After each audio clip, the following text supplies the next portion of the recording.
we have had an amazing response from this. Honestly, it's been more positive than I expected. Yeah, Most of really. the people that there's been people coming up to me now and just giving suggestions for topics that we should cover. Hmm. They've been saying even guests that people that should come in. There's one person that said there's a person who's actually an advocate for Aboriginal rights. So it's like Hmm. sorry, actually a what's the word? I'm totally just Aboriginal rights they're activists. essentially, yeah. I was looking for a specific word for I think Hmm.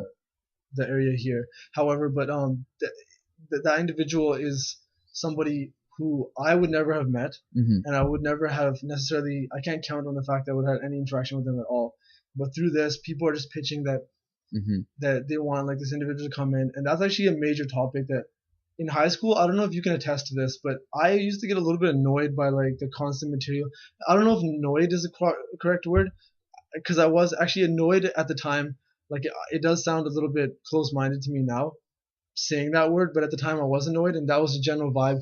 Because once you got past, I think it was social studies 10, so in grade 10 around that time Yeah. it was like up to that point it was a lot of Canadian history, but after that in socials 11, that's where you got the most interesting stuff: World War II, all the stuff that happened in Japan. Hmm. So Hmm. that was kind of like the more interesting material that kind of, and I did learn a lot of stuff in elementary school that was really Yeah. really awesome history. But as far as high school, where you actually go into in depth about a topic, Hmm. even though there was interesting things like Louis Riel and some of the fights like that happened between the Indians and the Europeans, it was kind of at that time hard for me to listen to a lot, Hmm. right? And I don't know if I was being ignorant or Well, man, I can sort of appreciate that because the back then the the politically correct term Indo-Canadian wasn't really flying, and so to hear your teacher, which you were telling me oh about yeah, earlier. that story is is something definitely to bring up. I had a high school teacher, an individual who had a very, I don't know, I'd say some of her beliefs contradicted her other beliefs. And She had a few one, antiquated notions, let's yeah, put it that. so essentially one day we were in class, and I guess she was trying to get the attention of the class, and she leaned over my shoulder because I hadn't seen her, trying to get everybody to be Hmm. quiet. She leaned over my shoulder and she whispered something, and my friend actually heard this too, so he can attest to it. And she whispered the word. She's like, "Do you want to be quiet there, Afghanistan?" And I remember hearing it completely clear to the point that like she called me Afghanistan just because at the time, the whole with 9/11 and everything, there was a lot of brown people that were kind of thrown into the same loop and into the same category. So during that time, I was obviously surprised, but I knew what she meant by it very obviously. Essentially saying that being brown skinned were terrorists or Yeah, whatever. yeah. So I remember I think my reaction was that I got up and left or something like that because I just Hmm. really couldn't compute that she had just said that. Yeah. And she had a little bit of reputation of being a little bit strange, sometimes sexist, a little bit racist, and it's strange that she did so well. She actually, when I went to complain about this incident to my principal, he said that they couldn't do anything because she was so close to her retirement, and like Yeah, she was like, yeah. you get a pension They and don't want any everything. bad publicity. So he's like, I'm sorry, I know you hurt. Like, obviously, I can't stop you from doing anything, but I ask that, like, that you chill out about this a little bit, right?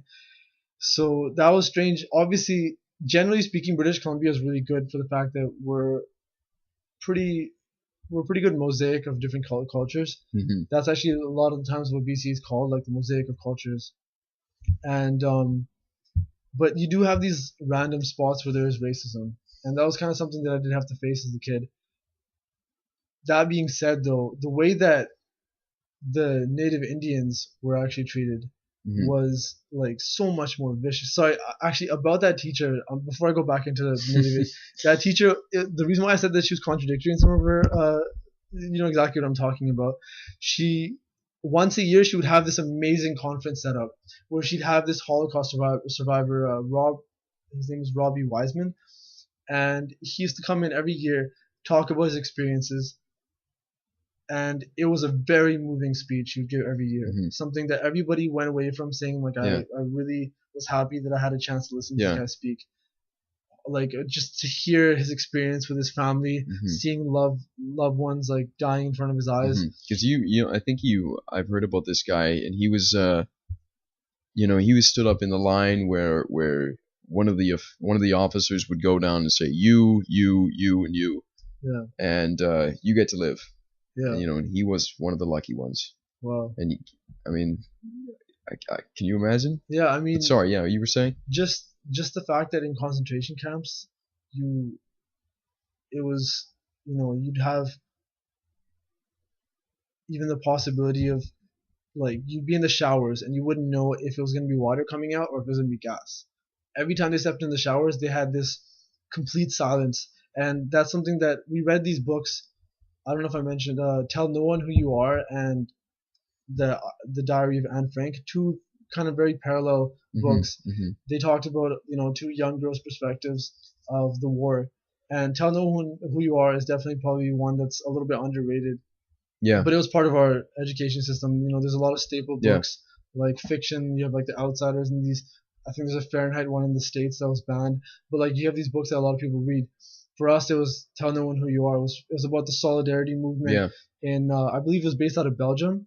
So it was talking about how there was a movement with the Jewish community, like the secret Jewish community, and even people that weren't Jewish that wanted to be helping out these Jewish people, like you would see in Inglourious Bastards. Like there were people that aided and abetted the charges themselves, the Jews, yeah. So that movie was actually interesting because it got received in very different ways, right? Yeah, well, I mean, I think it did totally sensationalize the killing of Nazis. One of the only okay enemies to have besides zombies in the society. I mean, who else can we kill that is socially acceptable and there's no implications, for it? And one of those is Nazis, one of them zombies. I can't think of anybody else, but somebody said about zombies, like they're like when the zombie apocalypse happens, our first line of defense is going to be necrophiliacs. That's hilarious. But we should go back and we're talking about First Nations people, right? So this individual who wants to come in and speak a little bit about this, just what they went through, essentially the conditions in the reserves being a major issue. That they don't have running water, they don't have electricity. And I think just trying to tie this back into what we were saying earlier, we got a little off topic, but the impression here in BC, certainly one that I got as a student, was that we came here and we have this sense of entitlement. We can enjoy the bounty of Canada, and we can disregard the history of the First Nations, the Aboriginals that came before us. And I felt, to an extent, a lot like you when I was, going to class, in the first initial period about hearing about this. It was almost as if, why do I need to know this? Why is it relevant to today? Whereas I see, learning from friends of mine, obviously taking the initiative myself and learning in schools about the way that we treated them. And it was really, this is just the kind of thing that's not talked about in Canada, how we literally perpetrated a Holocaust of sorts. Where we decimated a culture. We absolutely decimated it. It's been relegated to reserves. Through like alcoholism was a big issue. The fire water, right? Yeah. Essentially, like bringing alcoholism into a culture that didn't have any, any access to it. Didn't have any need for it. They stuck more to, sometimes psychoactive like combinations of herbs and stuff. And more of these spirit. Yeah. Well, you were saying that they were using tobacco, things that were natural for them at the time. Yeah, and like tobacco for them was a different experience. They have like different ceremonies. I think it's called like huffing or something. Not huffing, it's something else. But I think you're supposed to use an eagle feather, and they like waft tobacco into people's like faces and stuff. And it's part of their ceremony and stuff. Yeah. So. Well, I can appreciate that. Watching, being the survival buff, I guess, watching some of these guys. One of the things I picked up on in one of the episodes was a guy used to burn the plant that creosote is derived from, and the smoke actually cleans your clothes and can clean your body. Clean from the bacteria. Yeah. And so it's not ridiculous to think that this is solely a wishy-washy spiritual event when they're washing smoke, wafting smoke towards themselves and inhaling it. It goes a lot further than that. And like you said, the fact that we think we have any rights, like as far as settlers. Obviously, like Asian people, us haven't come much after European people, but European people thought that they were the first settlers that came here. That in itself, I don't know if you heard about this, is actually false. Do you know who the first settlers here were? It was the Vikings. No Like, kidding. well, the first recorded settlers. They found these massive. I think it was in Newfoundland. Hmm. So on the east coast of Canada, Yeah. you have these massive Viking villages that were like there were houses like almost like you'd see like the Shire. There were these Yeah. houses that were built into hills, Hmm. and they have Viking boats. Hmm. They have other Viking things that were in these like settlements. Hmm. So there's proof that they were even here before us. Yeah. Or sorry, before Europeans. Well, I think it's also important to bring up Before that your because time. yeah, before we ruin the party. But going back even further, I think we can see that geological circumstance allowed for people to come over through the Northwest Passage. Yeah. And people from Asia inhabited this earlier, and obviously we don't have all of the archaeological evidence to back this up. We do have some, Yeah. but I think a lot of it's kept up in the Arctic. And There's a really good documentary that talks about that. It's called Transporters. Mm. And talks about. No, I'm just kidding. No. No, they talk about there's some random information stored up about similar subjects. But yeah, I don't know. It is strange the way that we have very little knowledge of Canada, even Canada in general. People make fun of the whole misconception of Columbus having said Indian when he thought that. Yeah, Louis C.K. did a bit about that. Where people talk about that, but we still call them that. Yeah, and but Canada, the word Canada. Yeah. When European settlers came here, they saw Aboriginal people, and they asked them. They said, "What is this land?" Yeah. Right? And the Aboriginal individual that was like the representative of the tribe, whatever, he came up and he thought that the individual said like, "What is this area called?" Yeah, and the he's specific region. He's like, "Oh, this is a village." Yeah. That's actually what he said. Yeah. He said the word for village, which is Kanata. Kanata. Yeah. Right?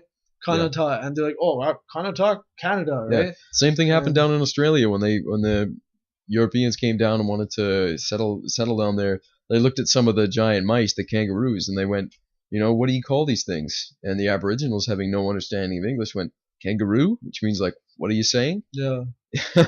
Literally, I'm not making that up.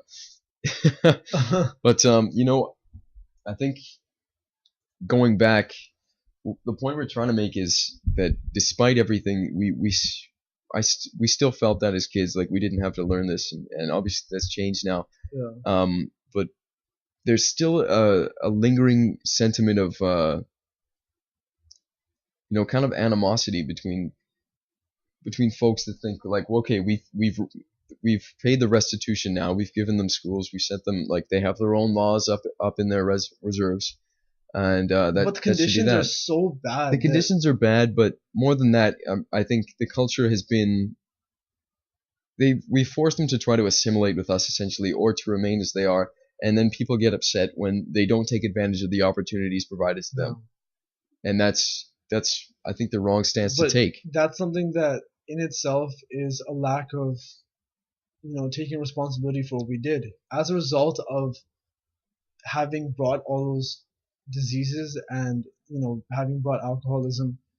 You had like a massive amount of genetic defects and stuff. That was alcoholism causes a lot of problems during no kidding pregnancy. Yeah. And that was something that was a major problem. So I noticed something that made me really sad when I thought about it afterwards, is that there was always programs for Aboriginal students that had trouble learning, that had like dyslexia in elementary schools too. Yeah. And there was always like a large group of Aboriginal students that would have these problems. And I used to always think, I'm like, why is it, they go through the same education system as we do. They started from preschool, kindergarten, whatever, even kindergarten, they come, and why do they have that problem? They don't start off even at the same 0 point as us. So then we go and say, why aren't they able to live in our culture? Because we affected them. That's a major thing, that as a result of you've totally changed the future generations, and not taking responsibility for that, and just saying that why do they act the way that they do, or why do they I always used to get annoyed that they got exempt from certain things, certain taxes and stuff. Hmm. But you took a culture and threw them into cages after having killed a lot of them to settle, some of the issues to Hmm. some of the people that tried to stop this invasion from coming in. Yeah. And you took them into cages, you put them there, and then, Hmm. you know, then you don't take any responsibility Yeah. for it. So it's a strange way that we often look at Canada as having been so much better than the States, and in a lot of ways we are. Yeah. But in that sense, talking about just the struggle that the Aboriginal people have to go through, it's it's definitely something that I look forward to talking to that Yeah. individual It's about. it's definitely recommend anybody research the history. It's important to know Yeah, exactly what Canada has done. Not to look at us as you know the savior, yeah, because we turned away people too. We turned away folks coming in on the boats. yeah. We refused the Japanese. I mean, Even this is known. there was even like a boat that was commissioned out of Japan, and it was carrying Indians, and it wasn't allowed to come. Like it Yeah. was stopped at the ports, Yeah. right? Yeah. The Komagata Maru, right? A Yeah. lot of people when they pronounce that name, they'll say it with an Indian accent because Yeah. they think that it's Indian people, but it was actually commissioned out of Japan. Yeah. So it was actually Komagata Maru or something, right? Yeah. I don't have a Japanese accent, can't pull it out at all. Um, Sorry, this is Yeah. another tangent. A Yeah. story I totally have to say. Do you remember Mr. Chalmik? Vaguely. Okay, Yeah. so he was the Japanese teacher at the school that we went to for a bit at Poppy, and this teacher, me and my friend Kenzie, we were walking down the hallway one day, and we kind of peeked into the classroom just to see if anybody was sitting there. People would sit in different classrooms at lunch, whatever, and chill. And Chalmik was in there alone, and he grabbed a piece of chalk off of the board and just took a chunk out of it. Took a bite. Yeah, and I was like, "What? Like, what just happened?" Right? Like, it was definitely a weird. It was like those moments where something like out of the movies happens in front of your eyes. Like, I don't know. A lot of people have weird addictions. There's a TV show about it. Oh yeah, what you But were telling me a while back about a woman who was addicted to bee stings and carried a jar of bees around. yeah, Is that? yeah, Did you tell me that? yeah. Yeah, but sorry, tie that story in Either I about. told you or we were in a circle. It was Yeah, yeah. mentioned. But So I'll sorry, take credit for tie it. that story in about Mr. Chalmik eating a piece of chalk back Yeah. into the culture. Sorry about History. that. We're talking about It's a random Japanese tangent? people. I totally went on a tangent, but I Okay, had to yeah. bring that issue up. All right, That well, issue, that major sorry, man. I'll bring us pressing back. issue. Yeah. I'm reminded of I was reading a while back about the major countries today, the superpowers, the established countries, and how there was actually a concerted effort, seemingly to eliminate all of the Aboriginal tribes. Yeah. You see this down in South America. Those that developed ayahuasca, they're disregarded, they're sequestered out they're left alone. And India, all but I think one tribe has been, you know, either assimilated or destroyed. Yeah. And you look at this globally, and one of the tribes that I'm really interested in is there's a tribe down in South America, and they call themselves the mummers. At least the older ones do. Those that feel charged with taking care of the earth. And one of the rituals that I learned about was they would take one of the children who was elected to undergo becoming a priest, and he essentially lives in a cave until he's 19. During this time, you're learning, you're going through the processes, you're understanding how to heal and how the world works. And on your 19th birthday, you emerge from the cave and you see the first sunrise, and that is essentially the baptism. And I'm amazed by this because they have such a love for the earth, and they really do look at every other entity, be it a tree or a mountain, as a soul, like you or I might have. And I really think this is knowledge that can't be denied, and they do refer to us as the younger brothers. Yeah. In fact, you can find all about them online. I'll actually get the name to us later on. It was kind of cool that one of my friends, he's from Terrace, and Yeah. there's a big native population out there, and his parents obviously they had to have a word for native people in Punjabi, and I don't know if they made it or if it was established, but the word was taika, right? And I used to kind of think that it was like an offensive word almost, because like it'd be like oh, like those taike are walking whatever, right? Like it would be like said Yeah. and like labeling people. Hmm. But then I found out that the derivation of the word is Taya means in Punjabi it means your dad's older brother, right? So your uncle, but like Yeah. in Punjabi they have a word for every specific relation, right? Yeah. So kind of makes it hard to remember sometimes. But Taika means of your like your uncle, right? So like your cousin. Yeah, So they're a it's relation to you. no, like it's his like son essentially, right? Or his kid. Yeah. So that would mean that that's your cousin. So that's your brother. Yeah. So we call them brothers, right? So it's kind of cool that East Indian people, I guess, through some Yeah. Well, I imagine there'd be like a degree of solidarity there. yeah You guys, I don't mean to say you guys, but you know what I mean when I yeah say that to an extent, there was a marginalization of yeah those coming into Canada as opposed to the Europeans. yeah And I myself, I'm not, I mean, yeah, we're European, but essentially born in Australia. But yeah, and I think the point we're trying to make here about, cultures in Canada is that I think we as the youth have an opportunity to look back and see it for what it really was, yeah and I'm reminded of what happened in Germany, during Hitler's rise to power. There was actually, I don't think a lot of people know about this, but there was actually a movement called the White Rose movement, in which it was started by, I think she was about 19 years old, and she and her brother, I don't recall her name right now, but they began this White Rose movement to protest everything that the Hitler Youth Program was about. So they were against the marginalization of other cultures, of other races. They wanted nothing to do with this, and they campaigned against this, sending out flyers and everything. And for their actions, they were actually executed for this. yeah So the reason I bring that up is because I feel like as young people today, we have the power and the ability to do, to make a difference about these things. More than just by talking about it. That's a big factor. But by looking back with the resources that we have, the unprecedented amount of information at our fingertips, just to look back and understand our history and to step forward and say that we need to take responsibility. You said it yourself back there. You said, like, we came in and we decimated it. You didn't do that. You're the descendant of a generation that almost had nothing to do with it. And you're still taking on a degree of that responsibility. Well, I mean, to a certain extent, if you live in this culture, we do assimilate, and we should feel like we're a part of this culture, and Yeah. we still did settle here. So I throw myself in the same category as like the settlers, because at the end of the day, we are the people that are here, and we minorities, the East Indian people who often talk like racism is a problem with us. We should still keep in mind that the plight of these other cultures, the cultures that have more of a right to this land than we do, that's something that we have to keep in mind also. Hmm. And a lot of people, they get stuck in activism within their own culture, within their own religion, Yeah. within Yeah. their own group of people, whatever. Yeah. But it's important to cover all the grounds, Hmm. and like to understand that other people's struggles can actually be something really good to learn from. So Absolutely. yeah, And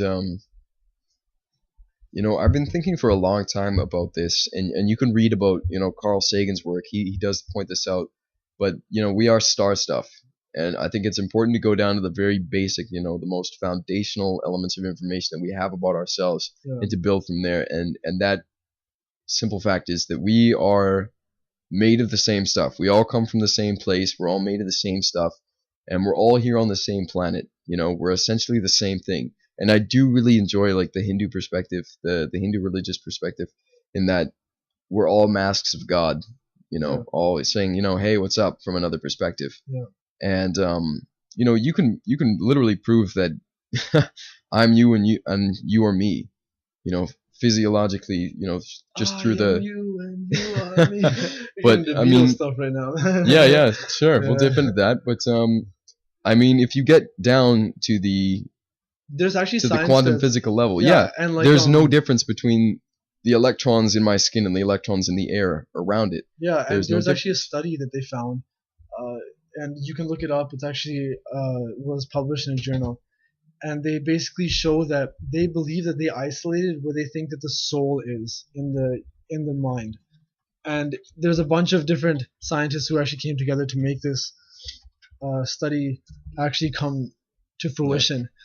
Well, and they talked about, they believe that it's this place, this specific area in the brain where the microtubules yeah. exist, and they say that in there is stored something that almost doesn't leave when you die. So Mhm. they're like, it exists whether or not you're alive or not. It's this storage or this and interestingly, actually, sorry, this is a bit of a tangent, but there was this one individual who actually discovered totally something out of fiction, that at the most basic level of genetics, Mhm. if you go into DNA structure and what makes up DNA, at the most basic level, he found binary. Mhm.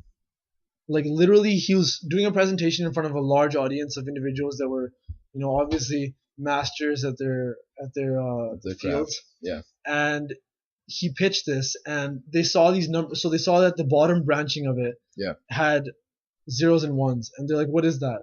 What data are you saying that is existent there?" And they're like, he's like, "No, literally, I found that the simplest form of it is in fact data or binary, zeros and ones, Mhm. which make up digital data that Like we a know." hologram. Yeah, like the Matrix. I mean, I don't know. Forget a hologram. It's like the Matrix. But that's what was, and the Matrix was actually a very interesting movie just for that reason, that it kind of Yeah. provided some spiritual connections in some way, some parallels, and the fact that you have this world that is a reflection of a reflection of the real world, kind of thing. So, or that we don't actually exist Mhm. in our true plane Yeah. of existence that we're supposed to be Yeah. in. Well, now I have something here, and I don't know if this is exactly the experiment you were talking about, but this is actually here on the Wycopediah. Thanks, Pierce. We have one Duncan McDougall, one Dr. Duncan McDougall. It's a mouthful. Who actually, in the early 20th century, he was a physicist, and he was charged with basically finding out if the soul had mass. Yeah. And apparently, in 1901, he weighed 6 patients. It's as simple as that, who were dying of tuberculosis in an old age home, and he found that actually, when they did pass on, there was a difference, about 21 grams of difference. So apparently, that's the weight of the soul, folks. Interesting. That's And when you see that overlap of science and spirituality, Yeah. not necessarily religion, but with spirituality, that's kind of sometimes it's kind of a trip to see that. Yeah, And and to actually, sorry, go ahead. no, I was just gonna say that it really hits you. It's never what you'd expect it to be. But looking at quantum physics today, it does confirm a lot of what we see in ancient wisdom. In discussing, the whole concept. And this is a big one, but like all is one and one is all. Yeah, And you see, these particles, acting in this way. yeah, Corresponding to the ancient teachings, yeah. and it blows your mind a little, depending on how much you've invested in it. The effects on our body from so many different sources we take for granted. Like we were talking about the effects of can you bring up that study? Like this is gonna be something that I wanted to mention this in the previous podcast, but we forgot to. It's the Denmark grade 9 girls study. And so basically, I'm just going to give a little bit of a quick summary of this study. A bunch of grade 9 girls in Denmark, they decided that they wanted to do an experiment to see if there's a correlation between putting your cell phone beside your pillow and not being able to be as attentive in school the next day.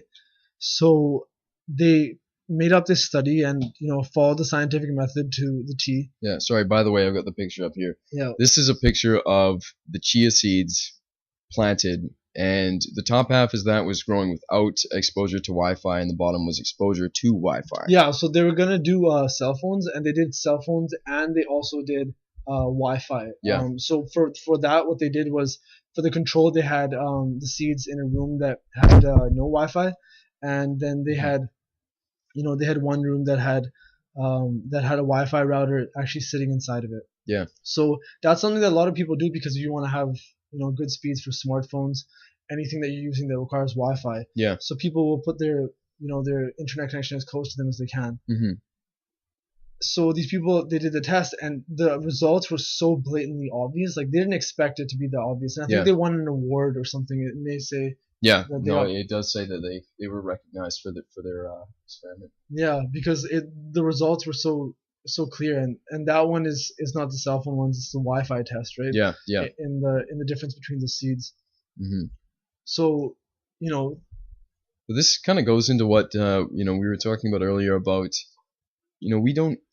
we don't understand our brains for what they really are. This transceiver and receiver of signals, this unbelievable biological machinery, and for everything that it's capable of, I think it's perfectly reasonable to suggest that it's so sensitive a machine that it would pick up the signals that all of our electronics are exerting, Yeah. all the time.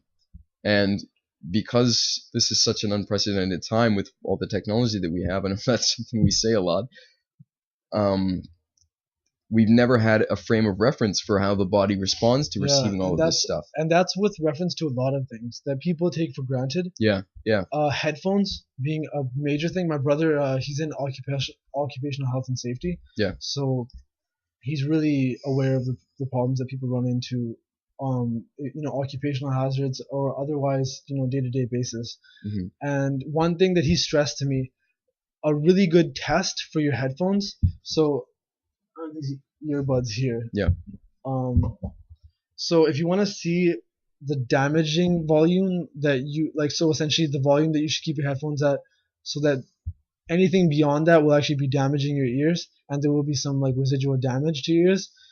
The best frame of reference for that is you grab your earbuds, and I'm not sure if it works for ones that have like this type of cupping at the end, but generally speaking, I guess you can take the covers off, and you hold them you hold your arms at a right angle to your head, and at that distance so with your elbows into your Yeah, stomach, yeah, right? follow you. And you listen to whatever music, and if you can hear From there, music yeah, from from there, where you're holding it. then that's at the That's damaging too point. loud. So it's too loud. Yeah, So that a lot of people don't. Like, you can hear music from the other side of the classroom. yeah, When people have headphones in, that was something that people didn't take into consideration. And now you're having some type of hearing loss that's coming up, in people that are 30, 40 years old that had, even headsets like this, like just yeah, on their yeah, ears at all time.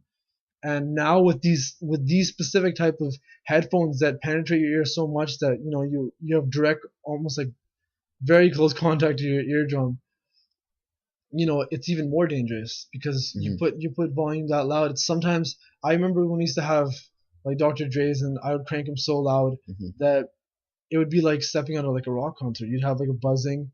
You'd have yeah, your head would hurt sometimes. yeah. See, I can't do So it that loud, but I mean, I've been guilty of that. You look at like high school. I never took those things out. My earbuds were in all the time. yeah, no, that was definitely something that I don't know. I didn't consider as being that important at the time, but now with people actually finding out about these things and the studies actually coming out, Hmm. you have data to support it. Yeah, That's why with all these issues like Monsanto and GMOs and any technology, we don't, like you said, we don't have the frame of reference, we don't have the yeah, studies to know what yeah, and during this last 30, 40 years, that's when the technological boom actually really hit full yeah, force, right?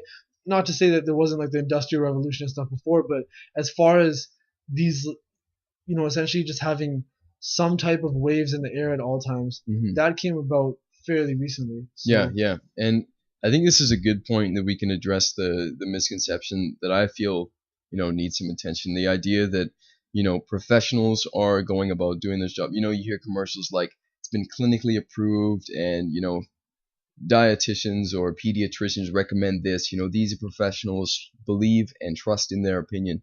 And I see, we see things like cell phone towers going up, and we believe that because that it's up, that they've done the research, that they know that these things are safe, that we're not going to receive these, harmful signals. But when we look back to the 50s and 60s, doctors were promoting cigarettes. yeah, We know how bonkers that is and it was today. everywhere in the entertainment industry, and that's Yeah, something that actually bothers people. The fact that if you see somebody smoking in cinema or on television or anywhere, people that have problems with nicotine addiction, they will reach for a cigarette. hmm That's why there's like, generally speaking, they do hmm regulate the type of yeah, advertisement that you can do now for yeah, cigarettes. You don't see Camel ads, that kind of yeah, stuff as much. And cigarettes are really like, that's something that Yeah. Well, they're coming People, back now. Have you seen those the electronic cigarettes? They're really trying yeah, to promote the they I heard I don't remember his name, but some actor's giving his piece on Joe there. Rogan definitely talked Yeah, he about it. probably talks about it Yeah, he too. talks about how the douchey they all look, right? Like just Hmm. the fact that in these ads for these electronic cigarettes, they're like, I prefer to have a Yeah. smokeless cigarette so Yeah. that it doesn't smell like Yeah, tobacco it's not everywhere. nicotine you're blowing in their face, it's vapor. Yeah, But that could actually be an ad right there. yeah, no, I'm throwing the radio voice. Yeah, But you know, looking, I think it's really important. As much as I know that with everything we've got going for us as a society, it's impossible not to compartmentalize portions of it. hmm, Have people dedicated to healthcare, have people dedicated to electronics, have people dedicated to construction. It's impossible to get away from that. At the same time, I feel like too many people today rely on the idea that professionals out there have the right answer, that we can put our faith in it. It's the same thing as the Google effect. You've heard about this, where now that we have this huge database of information, we're no longer retaining information as well as we used to because we feel like we can so easily access it yeah, that it's no longer necessary. yeah. And Convenience has almost yeah, become a burden. yeah, and the same thing I think applies when we deal with the experts, right? The information is there, they have it, they've got it taken care of, so I can go about my day and worry about this. Yeah, And that's kind of irresponsible, especially when we're dealing with our health, things like cell phone towers, Wi-Fi, the whole electronics boom. yeah.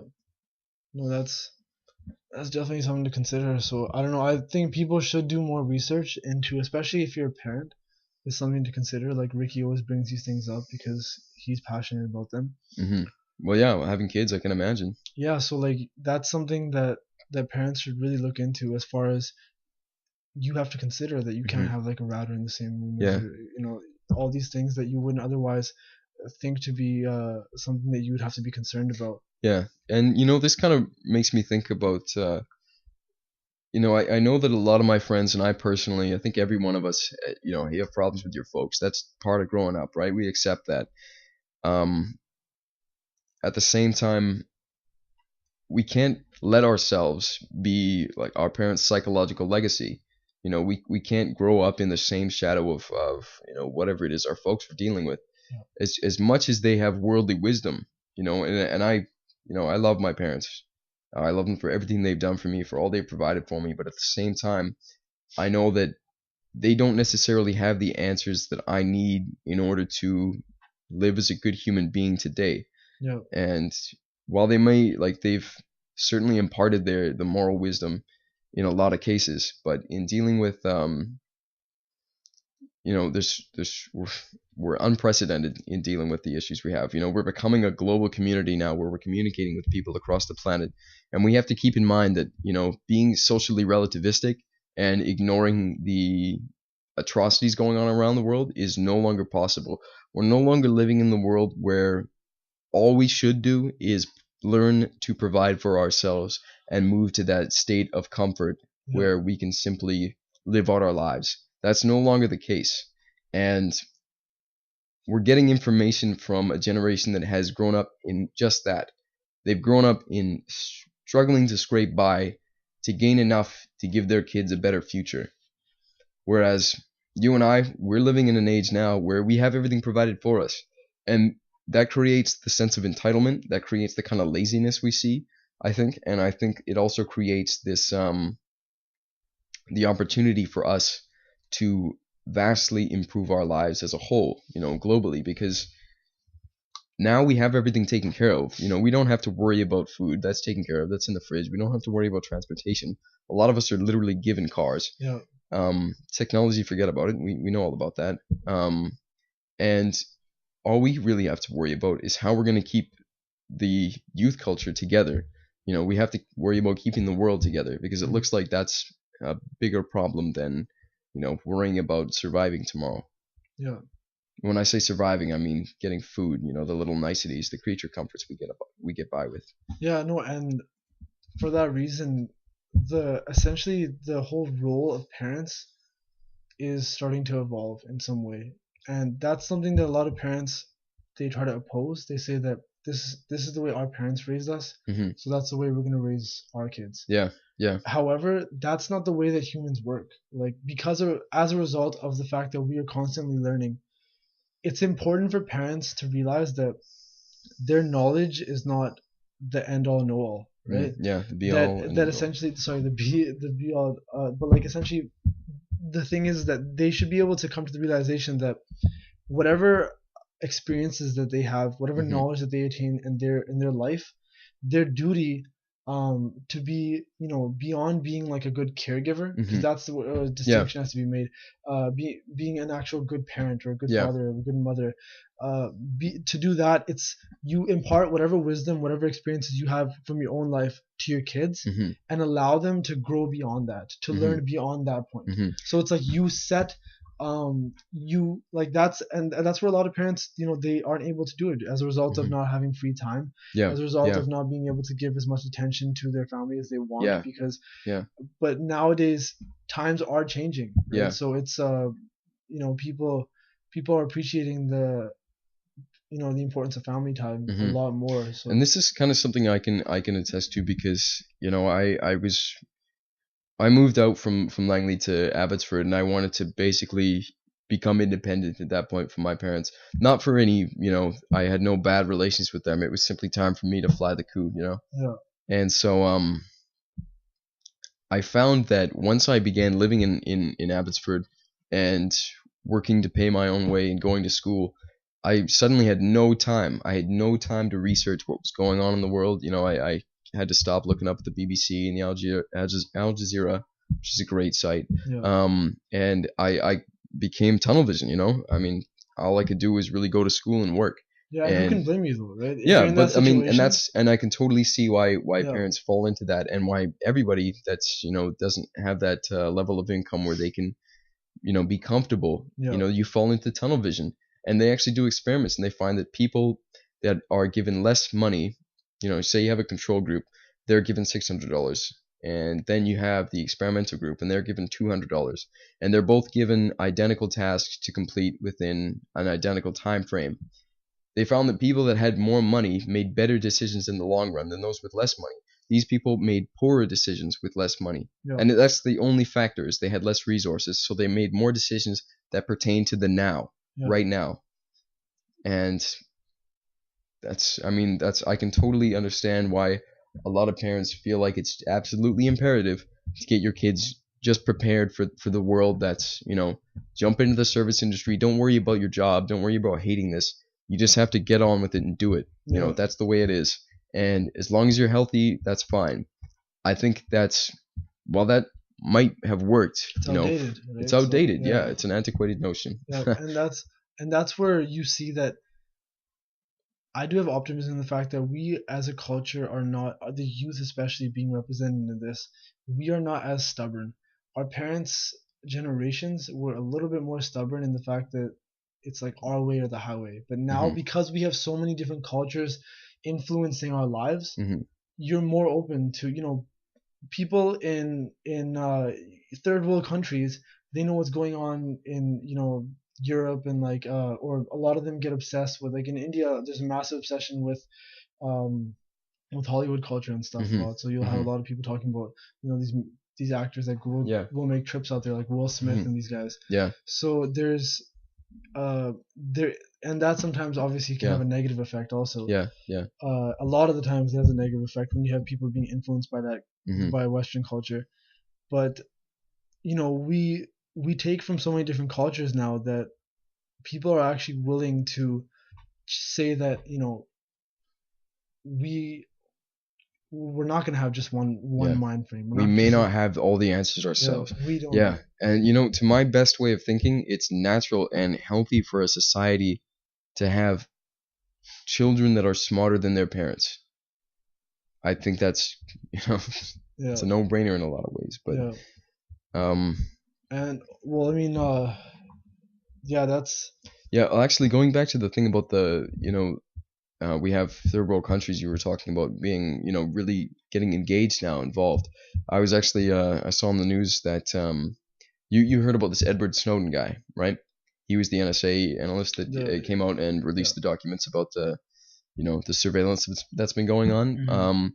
Actually, there were a huge number of people that came out in Hong Kong, and all of them wanted Edward Snowden to be, they want him to stay out of jail. They don't want him to be extradited, sent back to the U.S. All of these people are behind him all of a sudden, and we saw the same thing with Julian Assange. You had so much support from all over the world for him. Yeah. For what he was doing. Yeah. And this goes back to what we were talking about. We're slowly seeing this sort of global connection. Yeah. And it seems like the only ones that are kind of holding back from this are the same kind of parent mindset. I'm not saying parents are responsible for this, but people clinging to the idea that they're old. Sometimes parents just don't understand. Going back to Will yeah, Smith, but the old way is the only way. Yeah. And we have to let that go if we want to survive. Oh, definitely. And with like you mentioned about with some of the privacy issues on the internet, CISPA. Can you look that up actually right now? Yeah. Yeah.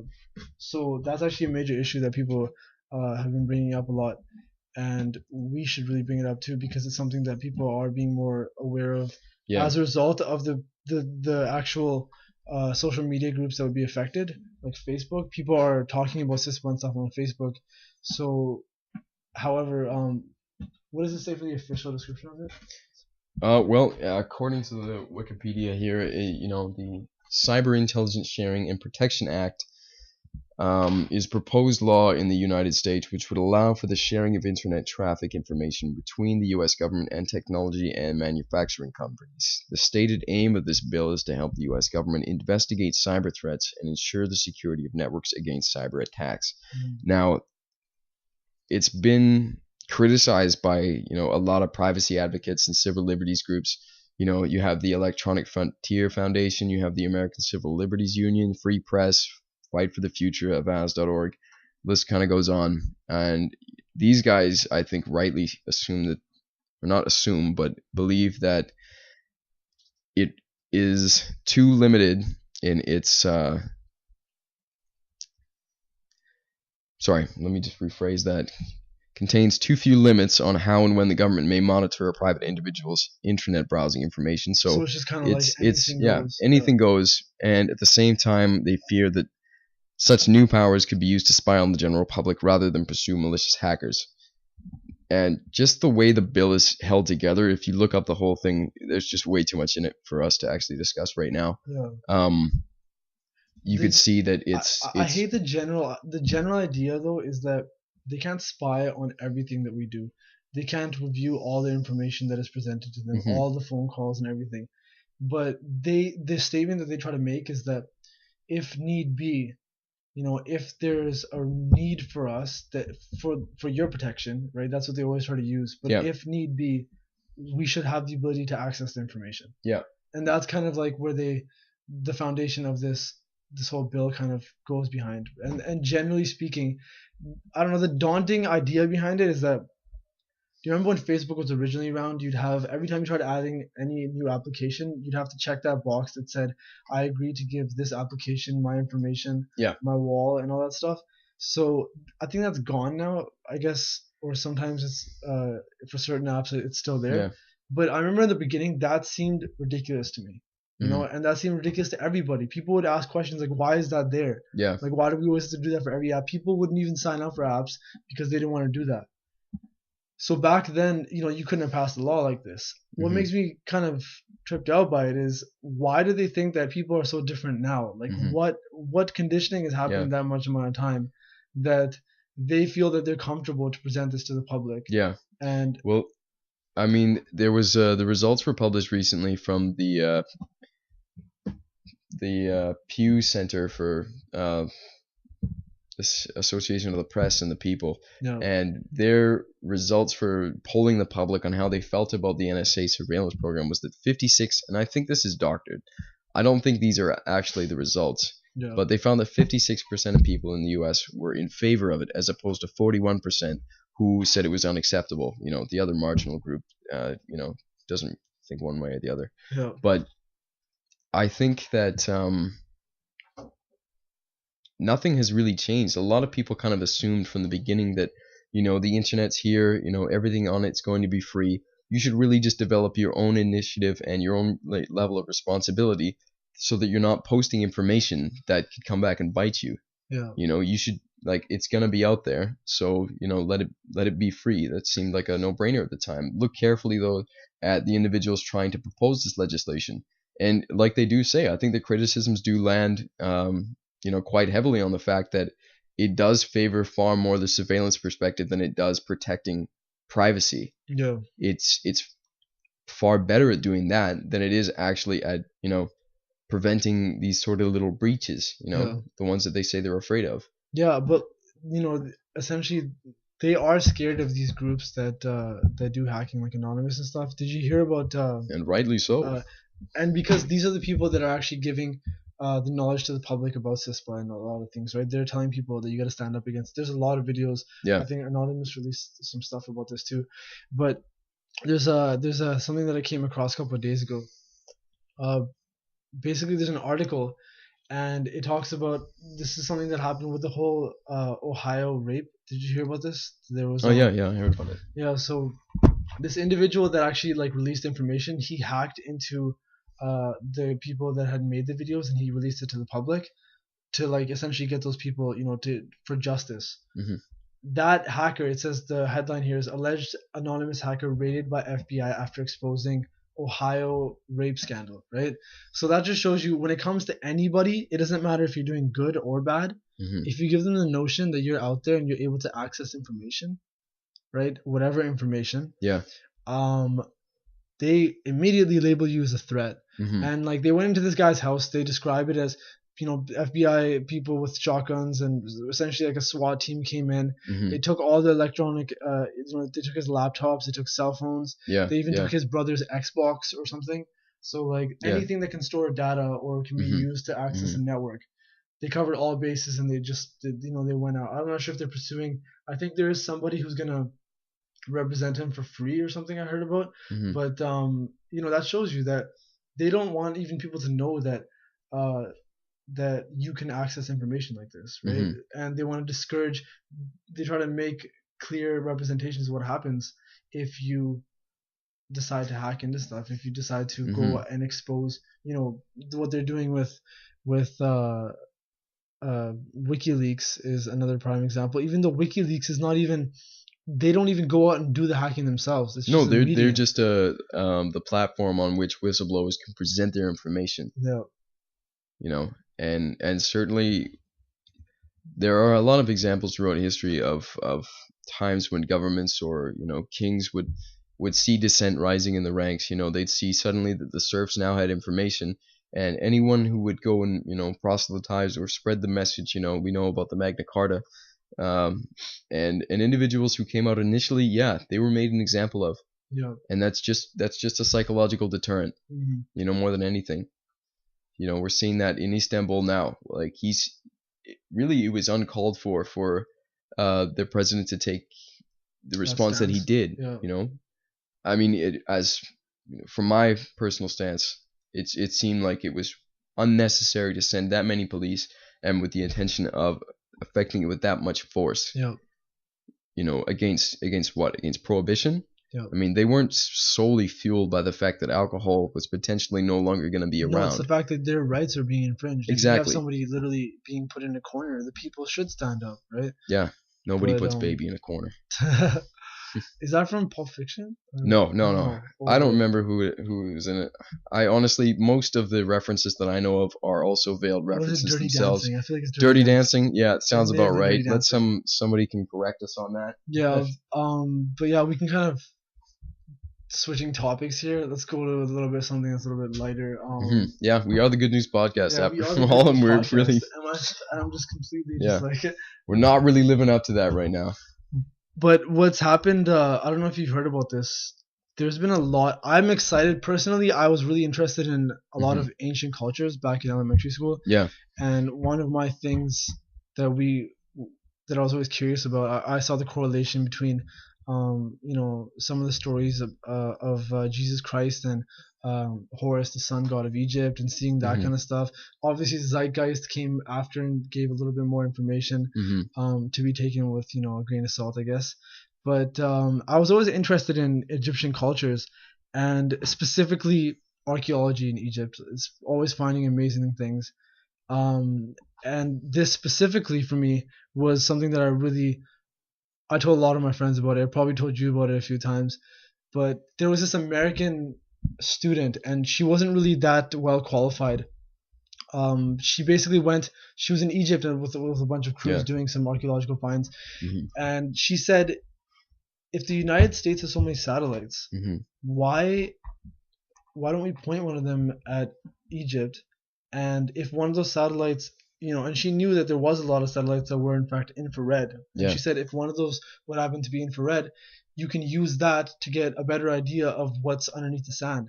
Because you said that the bricks actually retained Retain more heat than a the small surrounding degree of salt. heat, So the as surrounding opposed to, yeah, sand. yeah, yeah, Yeah, like, that's right. and that makes sense obviously because if you have a packed brick, Mhm. it's gonna retain heat more. It's gonna stay hotter. Yeah, yeah. So they did this infrared scan of this massive part that she wanted to have looked at, Mhm. and they found in-depth like city prints. They found roads. They Yeah. found, you could see where buildings would be arranged. You could see the town squares. You could see, and they actually discovered something like 13 new pyramids also. So that was Yeah. something like you always That is hear a about, substantial find. and people haven't really heard about it, which Mhm. was like a surprising thing for me because I've always been interested, and you would think that something this big, Mhm. considering how many people, if you tell people, okay, what do you think of when you think of Egypt? They're gonna say pyramids. They're Yeah. gonna say, the pyramids of Giza, the Great Pyramid. Mhm. But this information about archaeology never really came to the surface. Yeah. That was cool. And recently, just off of the waters of I think a city called Alexandria, they found these massive statues that have, I believe, a little bit of Greek and Egyptian influence. Mhm. Really old statues. I don't think they've done any carbon date testing or anything, or age testing for it. But they found these statues, and they think that it makes up possibly an underground city. And they found like there's monuments, there's somewhat of a layout to the actual findings that they had. Yeah. So they think that it could be an underwater city. And that actual city that was found by the 13 new pyramids, and that city that was found by that American student, Mhm. she actually, well, the idea behind it, they think that that's actually the capital city of Egypt in ancient Egypt. No kidding. So that's a big discovery. These two ones, the second one about because the statues were so amazing, and you could like they were amazingly constructed and actually really well intact. They have these massive, almost something that kind of looks like Rosetta Stone, this massive stone slab that they pulled out too. Mhm. Use cranes because these are massive monuments. And they made all these discoveries, and nobody's really heard about it though. So it's interesting Mhm. that, I don't know. I maybe it's kind of appealing to that No, history that's actually a nerd good inside of me. thing, good point to bring up, and discuss really what do we know about the ancient world. Yeah, and they got proven wrong with the Sphinx too, right? Did you hear Yeah. about the Oh no. geological? The Sphinx was actually underwater at some point, and that it's far older Yeah, than the so if it's pyramids themselves. underwater, that means Mhm. that there's a minimum of 15,000 years cycles that when they believe that the Nile gets wide enough so that it's Yeah. covering that part. Yeah. So 15,000 years minimum, and they believe that certain erosion patterns on it, that geologists actually looked into, they said that the erosion patterns kind of imply that possibly more than one cycle had passed. Mhm. So we estimate, I think we had estimated that these buildings were made something like 5 or 6 thousand years ago. Mhm. That instantly just got tripled, and a possibility of being up to 30,000 years or Mhm. even more. So our idea of what we know about ancient cultures, is nothing close to what we actually know, Oh right? no, So it's. I think we know so little about the actual history yeah, of Earth. It's not even funny. Looking at what we ridicule, for instance. I mean, we ridiculed Atlantis, and I'm not gonna go in and Atlantis was interesting though. See, because like I did read a couple of books about it, and a lot of authors they show that there's, how Plato is always given the figurehead of being Yeah, talking yeah. about Atlantis, so many other, including Greek philosophers, I Yeah. believe Aristotle, Socrates, a lot of other people, they talked about a city that was merging from the water, described it to be very much like Atlantis, and I believe some of them actually used Yeah. similar wording for it too. Yeah. So that was something that like I was surprised by, because Plato is generally the person, and people just discount the idea of Atlantis having existed because it was only one person that they attribute to it. So No, actually, this reminds me of something a friend of mine was discussing with me recently. There's a video series on YouTube called Spirit Sciences in which they actually discuss this, and they discuss Atlantis being situated somewhere near what's today Bermuda, the Bermuda Triangle, and they bring up the fact that the electronic or the electromagnetic devices that they were working with not only caused them to sink, but also still we see it affecting planes, radar, things like that today, which accounts for that. At the same time, they do I think mention the relationship between Plato and discussing the way that Atlantis kind of affected the world back then. Plato came up with the idea of the philosopher king and the way the society works. And essentially in the Spirit Sciences video they do depict Thoth. You're familiar with the Egyptian god Thoth, yes? His name is not really ringing a bell right now. What was Well, he was known as the philosopher god or the philosopher king, and he and Ra and I think one other god basically when Atlantis sinks they go and set things up elsewhere. But I won't speak too much more about Spirit Sciences, the series on YouTube. I think that should speak for itself. Really interesting though. Who makes it? Interesting. I don't remember the name of the guy who uploaded it, but it's basically this guy accounting, basically talking about what he's learned, spiritually. And I stress that word spiritually because I think it's gotten kind of a bad rap. It's kind of wishy-washy. We attribute it to people wearing headbands and hippie culture, all that. And I think we need to steer away from that a little bit because there's a lot we need to learn from that dimension. But look up Spirit Sciences on YouTube. I find it really interesting. Take it with a grain of salt. Certainly, be as critical. But I certainly feel like it's information that should be talked about. No, definitely, and hopefully people take interest in ancient cultures. It's really like a interesting. I don't know. It's an interesting field of study to get into. Even just like recreationally, just reading up on these things. I never ever get bored just reading about ancient cultures. Even though a lot of what we believe, like we said, is based off misconceptions. So it's always interesting to kind of get different perspectives. And I was So you were just talking about spirituality. I found this really awesome article, and it talks about the correlation. The heading for it is meditation beats anxiety by activating certain brain regions, study finds. So you can look it up. It's on Huffington Post.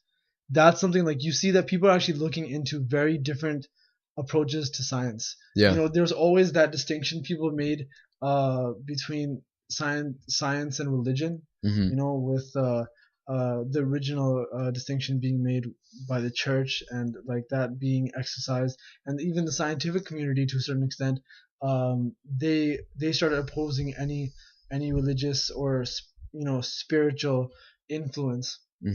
So because you had to keep that distinction, you had to keep them separate. But nowadays it's very interesting to see, like we talked about that study about microtubules storing the soul. You have people talking about the effects of various chemicals that are secreted in the brain. It's very interesting to see that people are actually interested in making some correlations with spirituality, with understanding the idea of the soul and religion. And the science. When you look at, for instance, the Tibetan monks and what they're actually capable of doing by mastery of their body alone, I believe that they actually took a group of monks to New York to do a test to see how they were able to actually live up in the mountains wearing nothing but wool robes, and they had them sit in a bath of cold water for about 45 minutes. And by the time they were finished, there was steam rising off the surface of the water. And this is what they're capable of doing. Exactly. And like we discussed with the brain, we barely scratch the surface with our own potential in understanding what we can do, you know, just by going in and doing sort of a checklist. Like I do this when I meditate from time to time. It's important, I think, to start with like a checklist of the body. You make sense of all of the sensations you're feeling. You start with your feet and you move up, and it's only after you've done that whole checklist and you've basically understood every single sensation you're feeling that you can move on to the mind, and from there to what you call the spirit, I guess, because it's a much deeper form. It feels distinctly different from what we call the mind. Yeah. But moving back, it's the spirituality of cultures like this, the Tibetan monks. I've always wanted to visit them. Yeah, that's something that's definitely on my bucket list. Yeah. Tibet's really not anything close to what it was in its beauty, right? Mm-hmm. As a result of everything that's happened. Yeah, they said it used to be prior to 2013, in correspondence with the ages, Age of Aquarius. Prior to the Age of Aquarius, they say that Tibet was actually the spiritual capital of the world. Wow, interesting. Something to keep in mind. Yeah, no, it's I don't know, that for that reason I do have some optimism in the fact that people are very they are interested in reading into these kind of things. Yeah, and not only that, doing but yoga, yeah, like that's so big now. I don't know, Bikram yoga is kind of a big thing that's rising up. They had a bit of a controversy. Did I tell you about this? Yeah, you brought this up.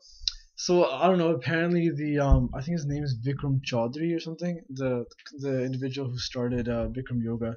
Bikram yoga being yoga that's conducted in a very humid, specific temperature. I can't remember exactly, Yeah. But through that humidity, it helps with the yoga with joint relaxation, and it really does help if you're actually doing yoga to be in that type of. And people do use it for weight loss too. So a lot of people reported really good results. However, this guy got caught apparently in a scandal that he was forcing himself onto some of his students. Mm-hmm. So it's unfortunate that I don't know, man. There's something about like all these people that get a little bit of like power and the ability to like influence people. They just can't keep it in their pants. Well, you know what? Like that's what they say is the measure of we're all human beings. Yeah. The measure of a person is give them power, and you'll see who they are. Yeah. Absolute power corrupts absolutely. Who said that? I couldn't say exactly. Oh man, that's gonna bother me. Yeah, you can bring that up. But yeah, when I look at the benefits. It's from Animal Farm. That's Animal Farm. Yeah, remember really? the whole. Have you read that book? Oh yeah, we really read that in school. The same with 1984, stuff, yeah. which I'd highly recommend, by the way. George Orwell's 1984, definitely. Yeah. So have you heard of? Apparently, he's in exile. He's in exile. Yeah, like George Orwell. Okay, wait, I gotta check up on this. Because I don't want to be just completely off base. George Orwell exile. Where did you hear that he was actually in exile? I don't know. I heard that he's taken on like another name or something, and he's in another country. That's so funny because I remember reading in Brave New World by Aldous Huxley. He discusses the fact that in the society then, which is sort of like in that vein of a postmodern society that's gone a little awry. He discusses the individuals that disagree with the situation get exiled to Greenland or Iceland. I can't remember which one. Well, definitely anybody that Saigon. He's a rapper. He made a song called "They Got Blown Away," and it's just like pretty much talks about. It's a pretty simple message. It's like JFK spoke up against secret societies. He got blown away. Yeah. Martin Luther King, stood up for rights of black people and for he got blown away. Equality in general. He got blown away. Lincoln freed the slaves. Yeah. But he still got blown. Well, it doesn't really matter, right? It's not even like a race thing. So that does kind of push into some conspiracies after that point. But, and that's something we should discuss, I think, on another time, because really too often now I think we throw the label out that somebody's a conspiracy theorist. And the word conspiracy is just like you can envelop so many different like things, and you can stop conversations somebody will just completely write you off Yeah. if they think of that word in their head. Yeah. Like this guy's just a conspiracy theory guy, right? Mm-hmm. And they get that idea in their head, and instantly they've already Yeah. they're on a different mindset when Yeah. they're listening to you. Now it's all right to be incredibly critical. You know, we have to be today because we get fed. I don't think there's ever been so much bullshit on the media Yeah. as there is today. But I don't think it's right to automatically jump to that conclusion and to say that because you consider a fringe view that's beyond the status quo, you are a conspiracy theorist and therefore you're not to be listened to. Yeah. I think we can look at so many examples. I mean, I know we hear these talking heads on the news talk about. I remember I was watching Doctor Who the other day actually, and in one of the episodes, they're in this hotel that is a constructed simulation of a hotel that's like infinite. It's, you know, there's an infinite number of hallways and doors, each containing a person's fear. And Doctor Who's in there with, you know, with the whole gang, and then some new folks that have been there for ages now. And one of the guys is this young kid from England who believes that the whole thing is an operation by the CIA. Yeah. And throughout the entire episode, they're going to this kid. They're like, yeah, if you believe something is crazy as a conspiracy theory, of course you're gonna like come into some trouble. And to say that like groups of people don't get together without recording devices and don't make it known to the public and actually intend to affect the status quo Yeah. is ridiculous. Yeah. I mean, we've been doing it since, you know, the dawn of man. We've been getting together and conspiring with one another to kill the next tribe, to take down the mammoth, you know? This has been going on. To say that it's not going on today simply because people are we have the virtuous nature enough to prevent those in power from actually making decisions behind closed doors. Yeah. Look at the Bilderbergs. Look at the Trilateral Commission. Look at the Council on Foreign Relations. Those three groups, by the way, are called the Three Sisters, and according to one guy, that's the controlling faction. Yeah. It's worth looking into. But you know what goes on that's being talked about behind closed doors, that's being referred to as you know, business as usual when we look at NSA and what we call conspiracy theory when we refer to it, refer to the Bilderbergs. It's the same business being conducted under different names. Yeah. It's the same thing. But I think this might be a good point to stop it at. How about you? Yeah, no, it's been good. Podcast number 2. This is really getting so much more natural. Obviously, we were really nervous in the first go. Yeah, I'm glad we moved out of that. And that was something that, at least I hope so. That was something that it was gonna come about. Like we said, there's a learning curve, and like we wanted to get comfortable. That's why I wanted to, you know, keep discussions between us a little bit before we got some of the guests coming through. But it is exciting. We have some really cool guests coming in the next little bit.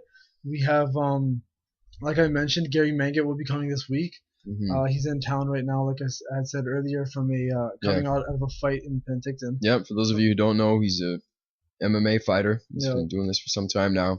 And excellent. He's really like an inspiration, somebody that gets inspiration from religion and spirituality when it comes to getting in the ring beforehand too. Mm-hmm. So he has an awesome story. Somebody that definitely has a perspective that most people wouldn't hear. Yeah. But he's gonna be coming in. We're gonna try to also. He's like a little bit of the pro perspective, and one of my friends, her brother is actually just recently coming into MMA. So it'd be kind of cool if we can have a little bit of again, like having that more of an interaction setting, and he can probably stand to learn a little bit from. Essentially, Gary, he trained with GSP and TriStar Gym, so no kidding. You know, his experiences are, and he's trained with a lot of people. Yeah. Out here in Langley and. Well, this is all something we can talk about, you know, later on. So that would be awesome. He's gonna be coming in. We have Sunny Dhaliwal also coming in, who is otherwise known as Sunny D. Sunny D, which is like and a lot of people. I had the opportunity of promoting one of his events through a job that I'm doing, and a lot of people in the Lower Mainland here have actually heard of him. So I was surprised at just how many people have heard his stuff in some form or another, like at private venues, or he's actually opened for Charlie Murphy and a Yeah. couple other people. So Yeah. he's a rising talent, and again, it'll be cool. An East Indian individual who's kind of stepping out of the shadow of Yeah. Russell Peters and getting away from the whole race jokes thing, which is, I mean, it's cool. And Russell Peters was, I definitely watched a lot of his specials, laughed a lot. But I don't know. I think that his humor is a little bit fading off now. And I mean, I don't think it's right to write off his humor, but like pulling the sorry, not race his humor, card, pulling the his race card to yeah, depend on that for last, like I meant to say his bits. And his like, bits. he does have a lot of bits that he has kicked out of his arsenal. He doesn't do like the whole somebody gonna get hurt real bad, which is the one line that everybody that knows Russell Peters' work knows. But hopefully when he puts out some more specials and stuff, he steps out of that. But yeah, this guy Sunny D, he has some really funny stuff. You can look him up on YouTube. He has a couple of videos that he made. He's gonna be coming in, and we've also one of my friends, Raminder Singh. He's actually, as far as astronomy goes, I believe he's okay. I don't want to absolutely get this off, but his field of studies astrophysics. Yeah. I think he's an astrophysicist. I think what you're trying to say is he's the smartest man in that field. That I know, right? So essentially, I think he was the only person that graduated from his program. Like, how if you get a UBC or whatever university, the graduating books they give you, they'll have like each department and like the individuals that graduated from it. He was like the only one in his department. So it was cool to it's been really cool to like converse with him. Every time I see something in the sky that I don't know, I ask him about it. So of all the people that knows about my crazy UFO claims and stuff, right? It's been him. I usually get proven wrong. He'll tell me that it's something natural. Yeah, like swamp gas. And like he has really good explanations. So he'll be somebody really interesting to come in, to bring in. He's actually worked at the McMillan Space Center too. So wow. Right by UBC. Yeah. So that's really gonna be an awesome interview. Great. We and again we have an individual from the Aboriginal community that's gonna come in and talk about some of the things that have been happening with the activism with reserves and with the general rights infringements of the Aboriginal people. All of these things are going to be really interesting, and I can't wait. So this is we're gonna keep practicing at this. This was like we wanted to get a couple under our belt with just me and Graeme and maybe other people that we're really comfortable around, because it's we're always learning, and we're gonna keep learning and making this better. And I just like to say that we're always open to feedback. We love hearing from everybody. Not to let it go to our heads, but just to keep us on point. Yeah. Because this is a collaborative effort. We want to know what should be talked about. So we welcome anybody with any ideas about how we can improve this. And already, like, the amount of ideas that have been thrown at me have honestly been just awesome. It's been really great to just have so many people around that are enthusiastic about this, because there is something about just sitting in this atmosphere. It was what made us nervous the last time around. Yeah. But there's something about being able to have the responsibility of sending information out there. It's intoxicating. It's intoxicating.